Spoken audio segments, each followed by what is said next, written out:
October 22, 2009, an installation event called SWAP by the new genre Arts 280 class at Whitman College opened its doors to the local community.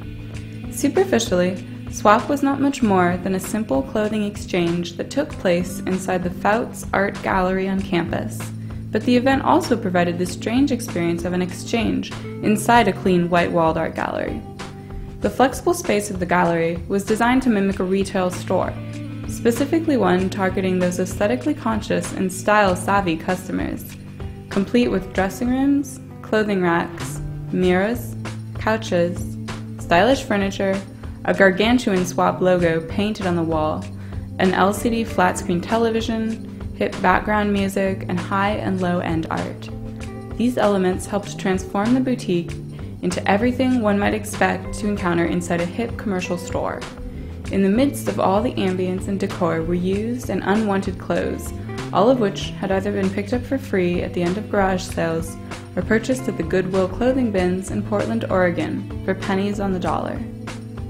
The process of realizing SWAP installation began with a small-scale branding and advertising campaign. The title, SWAP, was chosen to emulate a catchy and palatable brand name, while also plainly conveying the content of the exhibition.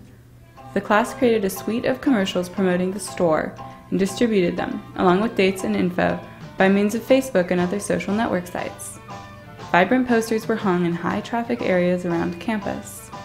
The collaborative effort of 8 people, connected to 8 social groups, also expanded our promotional and artistic potential.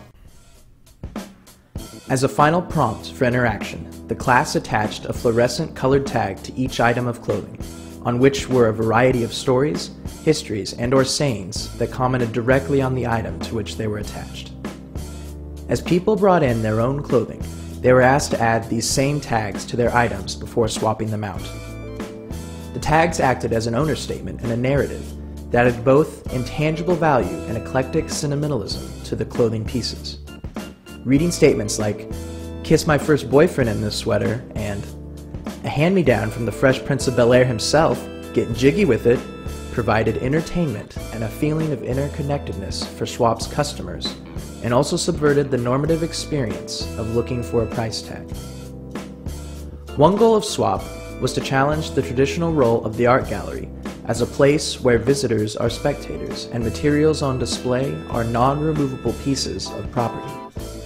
The chic environment, combined with the very social and age-old concept of exchange, allowed visitors to become avid participants in a dynamic, self-regulated bartering system that suggested new possibilities for disposal and consumption. Free of the boundaries imposed by monetary values and art historical presumptions, visitors participated and interacted with an art installation that welcomed any and all. SWAP aimed directly at people's desires and revealed it convincingly by eliciting an avid participation. Intense, excited, and sometimes even aggressive shopping practices emerged.